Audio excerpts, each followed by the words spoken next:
Nibyo reka mbasuze kandi mbifurize kugubwa neza mbahe ikaze uyu munsi wa none tariki 31 z'ukwezi kwa gatatu umwaka w'ibihumbi 2026 tugarutse muri studio aho tugiye kureba rero amakuru agezweho kubikomeje kujya mbere hano ku butaka bw'uburasirazuba bwa Repubulika Iharanira Demokarasi ya Kongo. FARDC igisirikare cya leta ya Repubulika ya Demokarasi ya Kongo bafatanyije na Wazalendo mu Minembwe bafashe abarimo barwanyi batwirwaneho bavuga yuko bari guhatirizwa na M23 kuberekeza ku mirongo y'imbere ku rugamba. Ni mu gihe kandi muri Kivu y'Amajyepfo muri teritwari ya Karehe mu bice birimo Kavumu ndetse n'ahandi hagiye hatandukanye no kuva no muri teritwari ya Kabare hari kuvuga ibitero bikomeye cyane. Ni mu gihe kandi imirwano yanasubukuwe muri teritwari ya Mwenga hano muri Kivu y'Amajyepfo. Abarwanyi mutwe twaje intwaro ya 23 bamaganye ibitero byakozwe n'igisirikare cya Repubulika ya Demokarasi ya Kongo ndetse bagaruka no mu bice bya Uvira no muri teritwari ya Fizi. Ibyo byose turaza kubigarukaho turebe uko byifashe ndetse kandi igisirikare cya leta ya Repubulika Iharanira Demokarasi ya Kongo cyemerewe inkunga ikomeye cyane na Leta Zunze Ubumwe za Amerika mu rwego rwo kugifasha kwiyubaka mu kurinda ubusugire n'igihugu muri rusange. Aya makuru turaza kuyagarukaho turareba ndetse n'ibindi bigiye bitandukanye mu gihe mu bijyanye no kubahiriza amasezerano ya Washington. Repubulika Iharanira Demokarasi ya Kongo yo yagaragaje ko intambwe zayo izigeze kure mu gusenya umutwe wa FDLR ndetse isaba u Rwanda guhita rukuraho narwo ingamba z'ubwirinzi rwafashe kugeza uyu munsi zikivugwa nk'izibangamiye iki gihugu cya Repubulika Iharanira Demokarasi ya Kongo. Turaza kubyerekezaho nabyo amaso turebe uko byifashe. Mbere na mbere icyo usabwa nta kindi no gukanda subscribe cyangwa se sabone, hanyuma kuba waramaze kubikora ni by'agaciro kandi ni by'ingenzi cyane ku bantu nyine bamaze kubikora. Ikindi ushobora kuba wakora mu kurushaho kuba natwe muri biganiro n'amakuru nuko ushobora no kuba mu by'ukuri wadusharingira cyangwa se washaringa aya makuru akagera ku bandi babasha kumenya uko n'ahandi byifashe ndetse ibitekerezo byanyu turabyakira. Inyunganizi bitabaye ibyo shyira imitima muri comment ubundi wikomereze mu rwego rwo kutugaragariza urukundo ndetse no kutwereka ko iki ibiganiro n'amakuru tugenda tukugezaho tanu kwa tanu.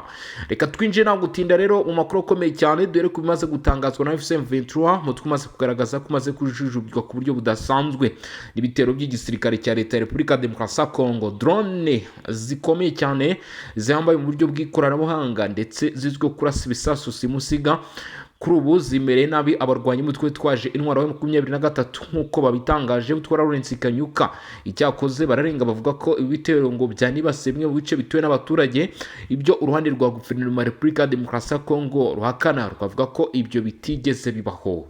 Ni amakuru amaze gutangazwa kuri uyu wa 31 Werurwe 2026 no kuvuga ko ari amakuru agishyushye rero ugomba kuba wakurikirana. Ni intambara ikomeje gufata indi ntera mu burasirazuba bwa Repubulika ya Demokarasi ya Kongo. Mu gitondo cyo kuri wa kabiri tariki 31 Werurwe 2026 haravugwa ko ihuriro ry'ingabo zishyigikiye ubutegetsi bwa Kinshasa ryatangiye ibitero bikomeye kandi bikomatanyije byateguwe neza ku mirongo yose y'urugamba mu burasirazuba bwa Repubulika ya Demokarasi ya Kongo. Ibitero ngo byibasiriye cyane cyane ibice birimo abarwanyi ba M23 muri Kivu y'Amajyepfo.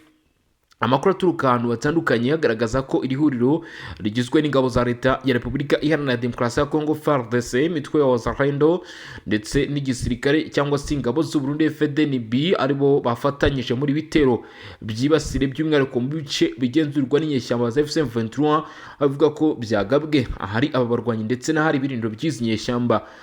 Ibitero ngo byibasiriye uruhande rw'inyeshyamba hakoreshejwe intwaro ziremereye zirimo imbunda za rutura ndetse n'indege zitagira abapilote zizwi nka drone. Kuri uyu wa kabiri abarwanyi ba M23 bikavuga ko abahatakarije ubuzima ari benshi cyane.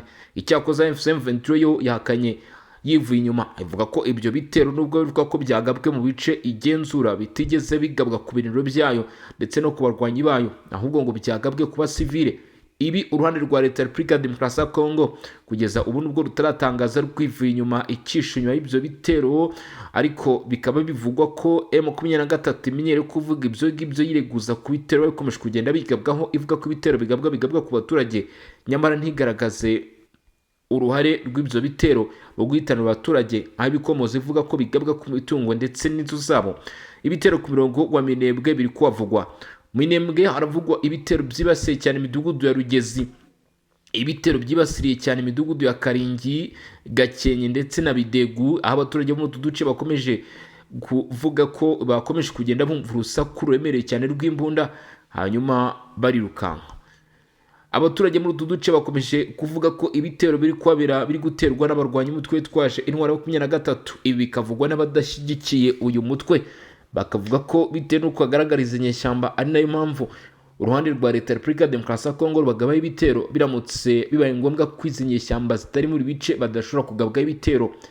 Rugezi, Karingi, Gakenke ndetse na Bidegu nizo village zo mu Minembwe bivuga ko zagabweho ibi bitero bikomeye cyane by'imbunda za rutura ndetse n'indege zo mu bwoko bwa drone zitagira abapilote, byagabwe n'ihuriro ry'igisirikare cya leta ya Kongo irimo FARDC, FDNB ndetse n'imitwe itwara gisirikare ya Wazalendo yiyemeje gukorana n'uruhande rwa guverinoma ya Repubulika ya Demokarasi ya Kongo mu guhashya abarwanyi umutwe witwaje intwaro ya 23.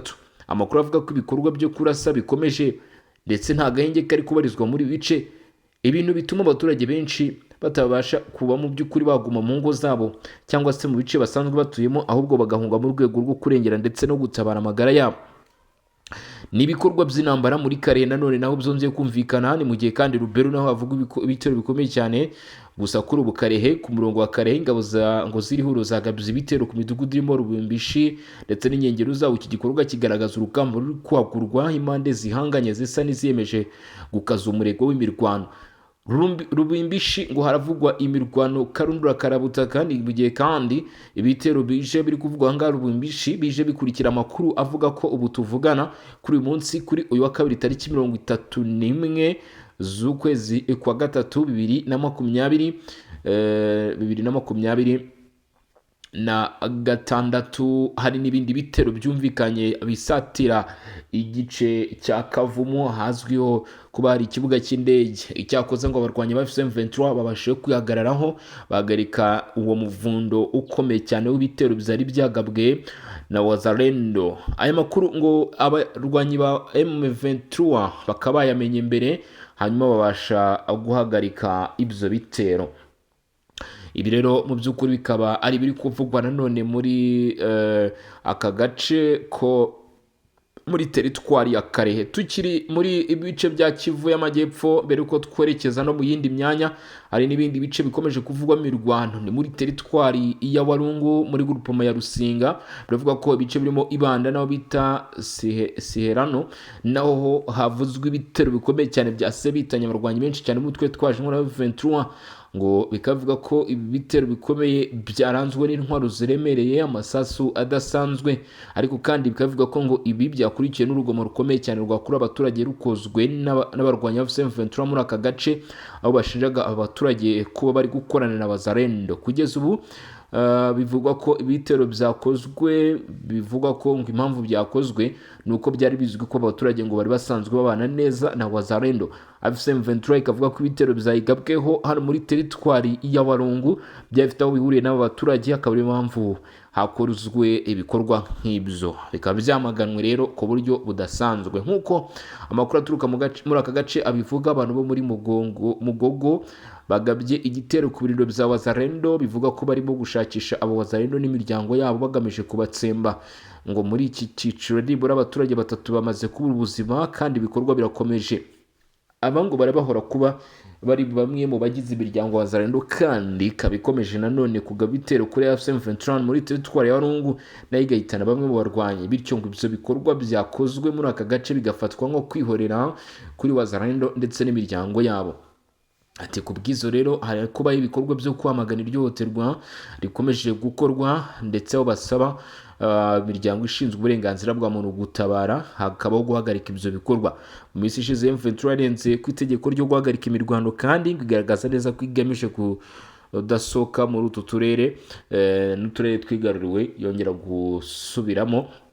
Ibi biri mu byatumye muri zimwe muri quartiers zitandukanye umutekano urushaho kugenda uhungabana w'ibice bimwe na bimwe. N'ibitero rero bikomeye cyane byongeye kumvikana aho abarwanyi ba M23 kandi batatse kuri bitero by'umwihariko muri Kivu y'Amajyepfo. Rubero umutwe wa M23 atangaje ko wamaganye byimazeyo ibitero uvuga ko ari icyemezo kigayitse cyafashwe n'ubutegetsi bwa Kinshasa cyo kureka inzira y'amahoro bagahitamo intambara.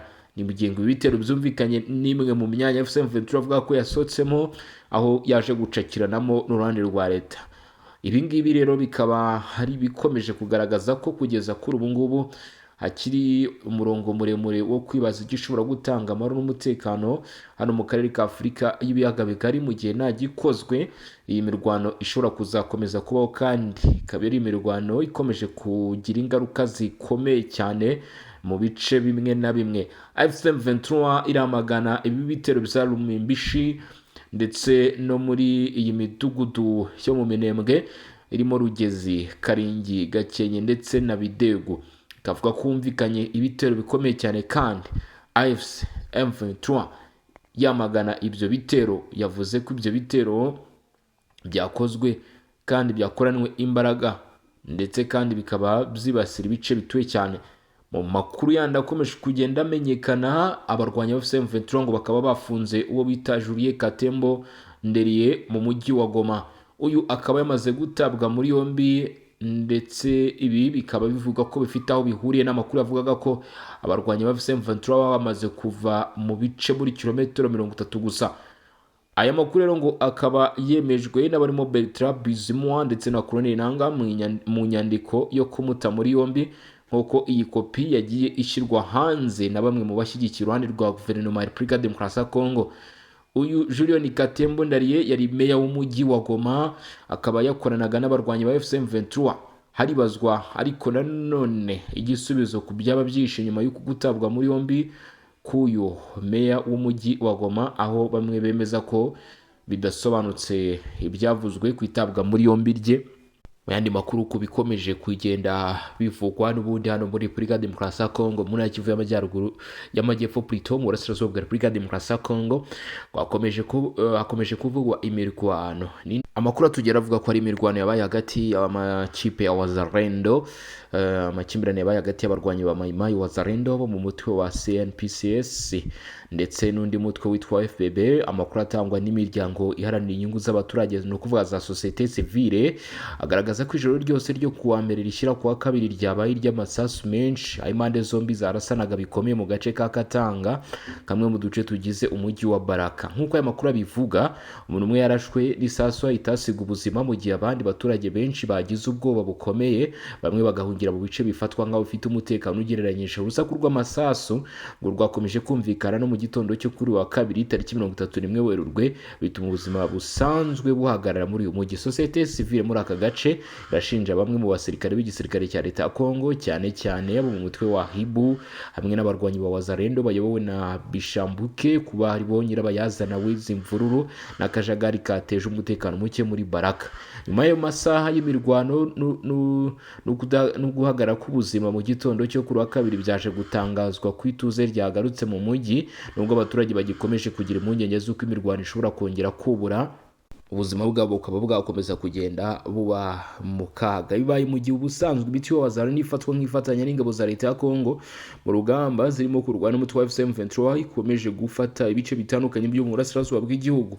Iyi mirwano hagati yabo ubu yongera kugaragara ibibazo by'imibereho n'imikoranire mibi hagati y'imitwe yitwaje intwari ikorana na leta. Hagati aho mu gace ka Masisi naho hagaragaye indi mirwano itari mike, aho abarwanyi ba Wazalendo bivuga ko bashaka kuba bashyamiranye na FARDC. Amakuru avuga ko abarwanyi bari bavuye mu rugamba bahagaritswe n'abasirikare bari bari mu marondo bashaka kubambura intwaro bari bafite. Icyo gikorwa cyahise kivamo kurasana hagati y'impande zombi, nubwo imirwano nayo yateje impagarara mu baturage. Amakuru yo mu gitondo cyo kuri wa kabiri agaragaza ko ituze ryongeye kugaruka no muri ako gace ka Masisi. Ibi byose bikomeje kugaragaza isura mu by'ukuri itari nziza, ariko bikaba byahagaze rero bikavuga ko iryo kosa rikwiye kuba ryakosorwa ntiryongere kugaragara. FARDC yatangije igikorwa cyo guhiga ndetse no gucyura abarwanyi ba FDLR Ibi bikaba ari ibikorwa byatangiriye Kisangani tariki 30 Werurwe na 2026 nibwo amakuru atangiye kumenyekana ko ingabo za Repubulika ya Demokarasi ya Kongo FARDC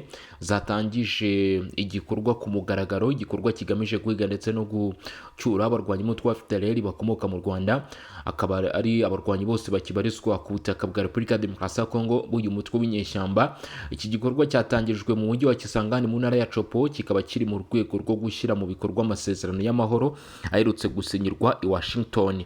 Nk'uko ubuyobozi bw'ingabo bubitangaza, intego nyamukuru y'iki gikorwa no gushishikariza abarwanyi ba FDLR gushyira intwaro hasi bakishyikiriza ubutegetsi maze bagatahuka mu Rwanda bahawe umutekano usesuye ndetse banakurikiranwe n'imiryango mpuzamahanga, ku buryo mu by'ukuri bazataha mu buryo bwiza, atari ukuvuga ngo bibayeho mu buryo bubi. Kisangani naho ibikorwa rero bizajya bitegurwa ndetse no gushyira mu bikorwa ibyo bikorwa. Umujyi wa Kisangani watoranyijwe nk'ahazajya hakusanyirizwa cyangwa se icyo bita kontinima abarwanyi bazishyikiriza cyangwa bazafatwa mbere yuko boherezwa mu Rwanda. Niho hashyizwe imbaraga nyinshi mu gutegura iki gikorwa, aho ingabo za FARDC zahawe imyitozo yihariye zizajya gushyira mu bikorwa icyo gikorwa, ndetse bivuga ko ari batayo zigera kuri 3 zizaba ziri muri ibyo bikorwa. Amakuru aturuka mu gisirikare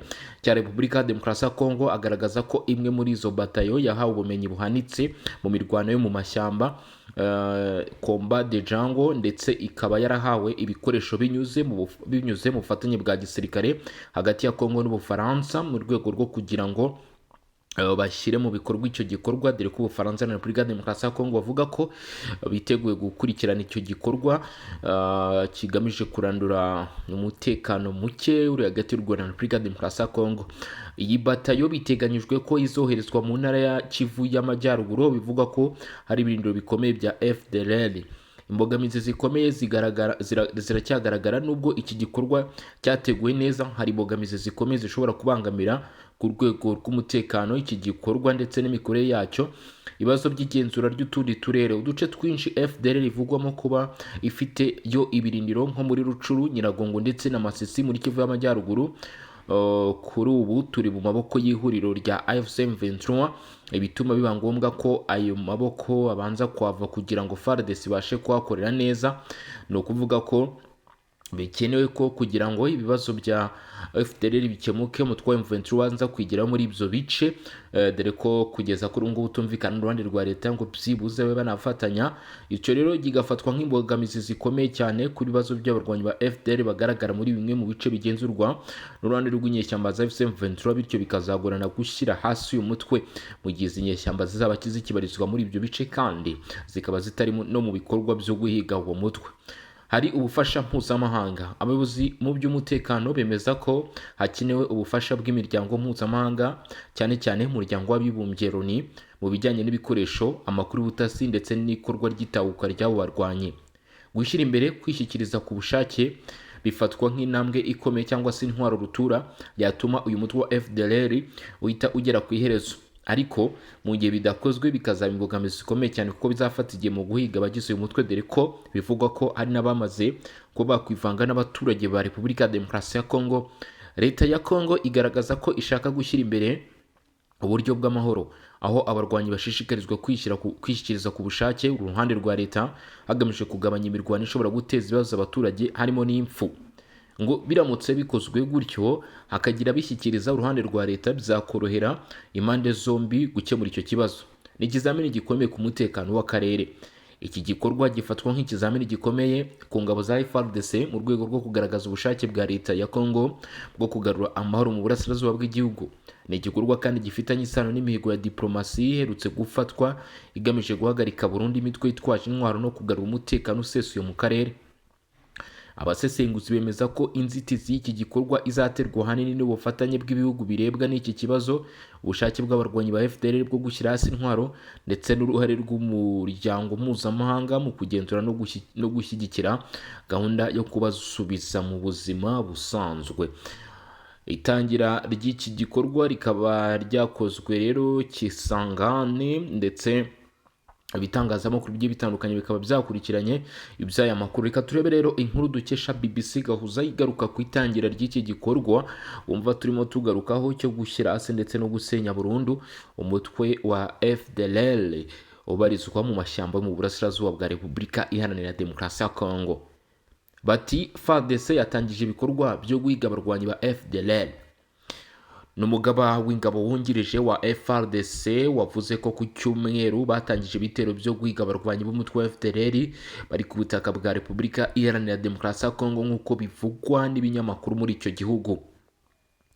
General Yachirgonza Jacques yavuze ibyo ageze ku kibuga cy'indege cya Bangboka cy'umujyi wa Kisangani mu ntara ya Chopo, aho yakomeje kwerekeza mu kigo cya gisirikare cya General Bauma ahatangijwe ibyo bikorwa. Kisangani ari naho hakizwe ahazajya hahurizwa abarwanyi ba FDLR bazafatwa cyangwa se abazishyikiriza ingabo za leta, niho hatangijwe iki gikorwa. Umutwe wa FDLR urwanya ubutegetsi bw'u Rwanda ugaruka mu masezerano y'amahoro ya Washington yasinywe hagati ya Perezida Paul Kagame na mugenzi we Felix Tshisekedi wa Repubulika ya Demokarasi ya Kongo mu Ukuboza umwaka ushize. Leta ya Washington muri uku kwezi yahamagaje intumwa za Kigali na Kinshasa kuganira ku masezerano basenye kugeza ubu hatarashyirwa mu bikorwa. Muri iyo nama Amerika yavuze ko bumvikanye ibi ku Rwanda rugomba guhagarika ingamba z'ubwirinzi mu bice bizwi by'ubutaka bwa Kongo, Repubulika ya Demokarasi ya Kongo nayo igahagarika cyangwa se igakora ibikorwa bihuriweho bifite imbaraga kandi byo kurandura umutwe wa FDLR no kurengera abasivile bari kugirwaho ingaruka n'ibyo bibazo. Ibinyamakuru muri Repubulika ya Demokarasi ya Kongo bisuramo General Yachirgonza agira ati ku neza cyangwa ku ngufu bagomba gushyira intwaro hasi, ntabwo dushaka kumeneka kw'amaraso, bagomba kwishyikiriza kugira ngo basubizwe mu gihugu cyabo Rwanda. Amakuru avuga ko batayo 3 z'ingabo za FARDC ziteguye gukora ibyo bikorwa byo guhiga abarwanyi ba FDLR. Yachirgonza asubirwamo avuga ko iyo ariyo operation irimo gukurikiranwa n'abantu bose yewe n'umuryango mpuzamahanga. Ati ni operation ikurikiranwe kugeza ubwo tubasubije iwabo. Si ubwa mbere ingabo za FARDC cyakoza zinjiye mu gikorwa cyo guhiga no kugerageza gusubiza mu Rwanda b'umutwe wa FDLR. Loni, ibihugu bimwe by'uburengerazuba n'u Rwanda bashinja ingabo za FARDC gukorana n'inyeshyamba za FDLR zirwanya ubutegetsi bw'u Rwanda. Loni kandi nanone n'ibihugu bimwe by'uburengerazuba na Repubulika ya Demokarasi ya Kongo nabo bagashinja u Rwanda gufasha umutwe wa F23 urwanya ubutegetsi bwa Kinshasa kandi wigaruye ibice bimwe mu burasirazuba bwa Kongo, ibyarushijeho kuba intandaro mu z'ikibazo gihari. Leta y'u Rwanda ivuga ko iyo bigeze ku FDLR ntawe ukwiye gukerensa iki kibazo ndetse ari isoko mu z'ibibazo biri muri Repubulika ya Demokarasi ya Kongo. FDLR ni umutwe w'iterabwoba ushyigikiwe na leta ya Kinshasa nk'uko bivugwa n'uruhande rw'u Rwanda, ngo aho ugizwe n'abasize bakoze jenoside yakorewe abatutsi mu 1994. Uyu mutwe umaze igihe kinini mu burasirazuba bwa Repubulika ya Demokarasi ya Kongo ukora ibikorwa by'ubugizi bwa nabi, nubwo hari abirengagiza nkana ubukana bwawo, by'umwihariko nk'umuryango mpuzamahanga ukunda kugaragaza uyu mutwe nk'udahangayikishije u Rwanda, abasivile bo muri Repubulika ya Demokarasi ya Kongo n'akarere k'ibiyaga bigari muri rusange. Ikosa rya mbere rikorwa n'abatekereza gutya ngo ni ukwirengagiza ko FDLR yubakiye ku ngengabitekerezo ya jenoside, ukagirwa n'abayizanguni kuri iyi mitekerereze bakomeje koreka uburasirazuba bwa Kongo, ari nako bashaka kototera u Rwanda. Uyu mutwe uracyari mu bihano wafatiwe n'umuryango w'abibumbye na Leta Zunze Ubumwe za Amerika, ariko ntibibuza gukomeza kuvuna umuheha ukongezwa undi mu burasirazuba bwa Repubulika ya Demokarasi ya Kongo. Imyaka ikaba ihise indi igataha, ndetse ngo raporo zitandukanye zigaragaza ko atari rimwe cyangwa kabiri uyu mutwe ukingirwa ikibaba ukanahabwa inkunga z'uburyo bunyuranye, haba mu bya politike, igisirikare n'ibikoresho byose bikorwa n'ubutegetsi bwa Kinshasa mu bihe bitandukanye. Abayobozi ba Kongo bagiye barangwa kenshi ngo no kuvuga ko FDLR itagifite imbaraga kandi igizwe gusa n'abantu bashaje bahunze ubutabera, ariko ngo ukusi ukuri uyu mutwe uracyahagaze haba mu bikorwa bya politike, mu bya gisirikare no mu ngengabitekerezo yawo. Ubona ibintu byongeye kwigaragaza muri iki kibazo kimaze igihe hagati ya leta ya Kongo n'ihuriro rya FCM23. Raporo z'impuguke z'umuryango w'abibumbye zo mu 2024 na 2025 ngo zagaragaje ko ubutegetsi bwa Perezida Felix Tshisekedi bwakoresheje imitwe ya Wazalendo na FDLR nk'ingabo zunganiraga iza leta mu kurwanya FCM23. Ibyo byonyine byakagombye gukuraho burundu imvugo n'urujijo kuba gishaka kugaragaza FDLR nk'umutwe wo mu mateka gusa. Ngo ni bande bayoboye FDLR kuri ubu? ku ruhembe rwa FDLR muri iki gihe habarizwa Lieutenant General Iyamuremye Gaston uzwi nka Byiringiro Victoire cyangwa Rumuri, akaba ari perezida w'uyu mutwe. Yavutse mu 1948 mu karere ka Musanze y'ubu mu Rwanda. Amakuru agaragaza ko ubu abarizwa mu gace ka Hembe muri groupement ya Bashari Mukoto ho muri teritwari ya Masisi mu burasirazuba bwa Repubulika ya Demokarasi ya Kongo, akaba ari naho ayoborera uyu mutwe. Uyu yafatiwe ibihano n'akanama k'umutekano k'umuryango w'abibumbye ndetse na Leta Zunze Ubumwe za Amerika mu gihe cya Jenoside yakorewe Abatutsi mu 1994. Iyamuremye yari afite ipeti rya majoro, aho yayoboraga bato ishinzwe imodoka, ibyombo n'ibindi bikoresho bya gisirikare, aho ingabo ze zabarizwaga muri Camp Kanombe na Camp Kigali. Kuba kiri ku buyobozi bwa FDLR bigaragaza ukuri kugoye kwemera ko uyu mutwe ugikure n'abantu bafite amateka yubakiye ku ikorwa rya Jenoside, afite abo bakorana mu buryo buhoraho bashinzwe gukurikirana ibikorwa bya politike n'ibya gisirikare. Muri bo barimo Moise Izabayo ukomoka Gisenyi mu karere ka Rubavu kuri ubu, uyu ushinzwe ububanyi n'amahanga, kandi bivuga ko nawe abarizwa Ihembe.